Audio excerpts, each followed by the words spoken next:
Всем привет! 4 месяца назад студия Singularity 6 анонсировала весьма любопытную ММО с несвойственным своему жанру подходом под названием Palia. Вы наверняка уже видели великолепный презентационный ролик, который команда S6 представила разработку Palia. Ролик вызвал активное обсуждение в сети и породил много вопросов. Сами же разработчики не ожидали такого эффекта. Они рассчитывали таким способом привлечь игроков на pre-альфа-тест и ожидали, что прибудет максимум человек 100. Каково же было удивление, когда на регистрацию пришло более сотни тысяч. Чем же игроков так привлекла Palia? Для нового проекта результаты очень даже впечатляющие. И мне, как и многим из вас, захотелось поподробнее узнать, что это за игра и чем она выделяется на фоне остальных ММО. Мы с вами это выясним после коротенького объявления от спонсора.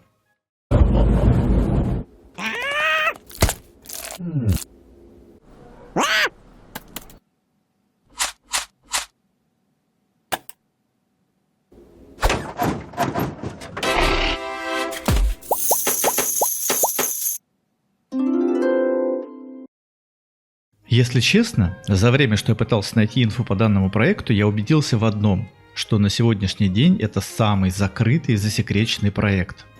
В сети нет ни одного видео или скрина, показывающего геймплей игры, кроме тех, что разработчики разместили на своих официальных источниках. А уж поверьте, я искал хорошо. Я пересмотрел десятки обзоров на тему Palia, все как один повторяют один и тот же текст, взятый, судя по всему, из серии вопросов и ответов в Твиттере, те же самые 4 месяца назад. Причем меня каждый раз забавляла одна и та же повторяющаяся фраза, что в сети, мол, полно инфы.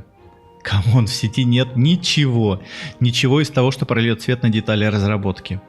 Честно, может, кому-то важно, кто ответственен за финансирование или потянет игра на компе вашей бабушки, возможно. Но лично я хотел бы узнать другое. Кроме того, что в Singularity 6 работают бывшие сотрудники Blizzard, мне еще интересен сам геймплей. О чем Palia? Как будут взаимодействовать игроки? На чем построена игровая механика? Причем, знаете что? Я все больше и больше убеждаюсь в том, что объявленный разработчиком pre-альфа-тест это не что иное, как развод потенциальной аудитории на активность. Я не поверю, что из 1400 допущенных на тест игроков не нашлось хотя бы одного, кто не сделал скринчик, не записал отрывок геймплея. Тут либо все такие ответственные и боятся нарушить условия NDA, запрещающие стриминг и запись контента с теста, либо у студии S6 нереально крутая служба безопасности, которая оперативно все эти сливы из инета вычищает. И возможно, мне повезло, что я не нашел каких-то элементов геймплея Palia, а то бы меня еще, не дай бог, страйканули за такие эксклюзивчики. Но я больше склоняюсь к мысли, что скорее всего является истиной. Нет никакого pre-альфа-теста. Вернее, он, конечно, есть, но проводимый самими разработчиками, без привлечения посторонних. Потому что из того, что происходит в Palia, мы узнаем только от самих S6. В последнем крупном интервью, которое дали сотрудники Singularity 6, их таки развели на то, чтобы они показали хоть что-то из геймплея. И все, на что они расщедрились, это 12-секундная демонстрация средства передвижения, которую мы, кстати, видели в ролике. И то, на ролике был скрыт игровой интерфейс, чтобы мы не могли понять, какой был принцип взаимодействия персонажа с миром.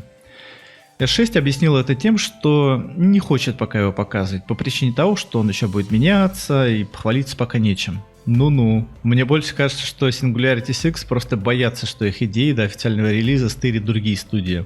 Зачем же они собирают заявки на тест, в котором желающих было нереальное количество?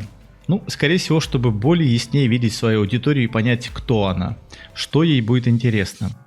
В анкете можно увидеть такие пункты, как в какие игры вы любите играть, сколько часов в неделю вы уделяете играм, какое у вас игровое оборудование и тому подобные наводящие вопросы.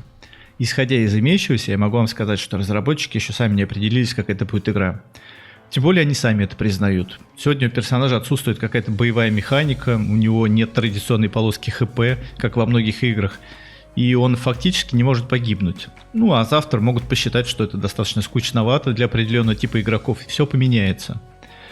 Но тем не менее, стержень, основной концепт у игры есть, и это то самое, что лично меня привлекло. Palia — это, как называют разработчики, симулятор общества, в котором игрок, помимо вспомогательной функции собирательства и строительства, выстраивает отношения с обитателями мира, которые, в свою очередь, влияют непосредственно на игрока и других жителей. Во всем этом я увидел яркое сходство с Симсами, где мы видели примерно такой же подход. Но в Палии персонажи не бездушные NPC, а ключевые герои с обширной сюжетной линией, которая раскрывается по мере взаимодействия с ними. Мы можем пойти по пути дружбы, можем по пути романтики. Сама же история мира Палии раскрывается именно через взаимодействие персонажей с вами. В зависимости от того, как они к вам относятся, персонажи решают, какую часть истории вам поведать.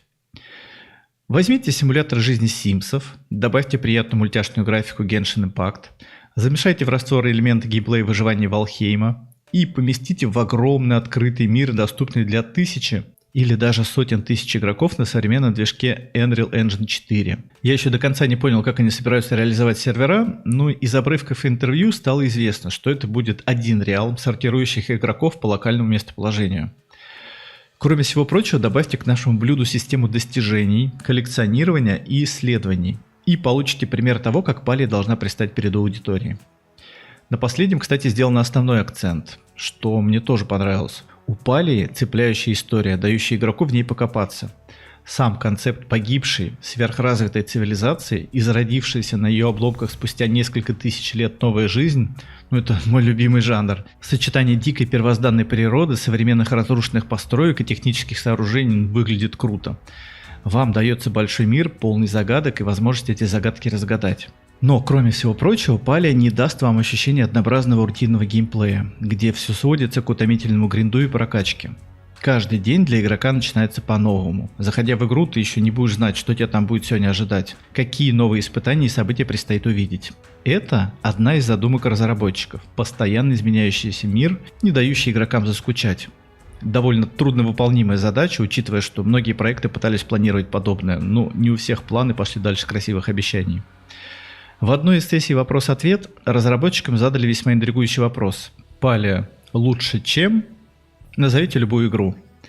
На что S6 уклонились от ответа, сказав: хотя мы понимаем, что сравнения могут быть полезны для понимания игр, мы просим быть добрыми, говоря о других играх.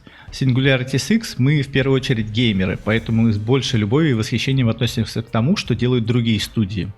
Мы можем гарантировать вам, что все разработчики хотят сделать отличную игру.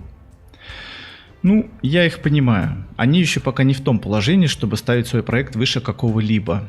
Но я, в принципе, могу ответить за них. Знаете, есть в Дискорде такая функция «видеть, во что играет отображаемый аккаунт». И просматривая в Дискорде аудиторию Палии, я в среднем увидел картину предпочтений подписчиков сервера. Практически каждый 10-й играет New World. Не хочется ничего утверждать, но мне кажется, что релиз Палии значительно так подкосит аудиторию нового мира. Да, это не New World, бюджеты абсолютно разные, но определенно что-то общее между ними найти можно. Если к тому времени Amazon не разнообразит контент на своих серверах, часть игроков из них ничего держать не будет. Палия в разработке уже 3 года и вроде бы подходит к завершающей стадии. Да, я слышал от неофициальных источников, что работа над ней может продлиться еще пару лет.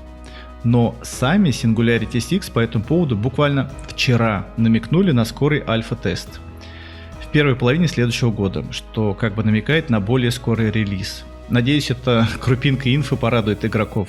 Тем более это не слухи, а официальный ответ разработчиков. Более точный прогноз они пока не дают. На все наводящие вопросы один стандартный ответ. Следите за новостями в Дискорде, оставляйте заявки на тест и ждите. Ну что же, ждем. Если вам интересен этот проект, предлагаю следить за его развитием вместе со мной. Подписывайтесь на канал, чтобы не пропустить ничего интересного. И до встречи!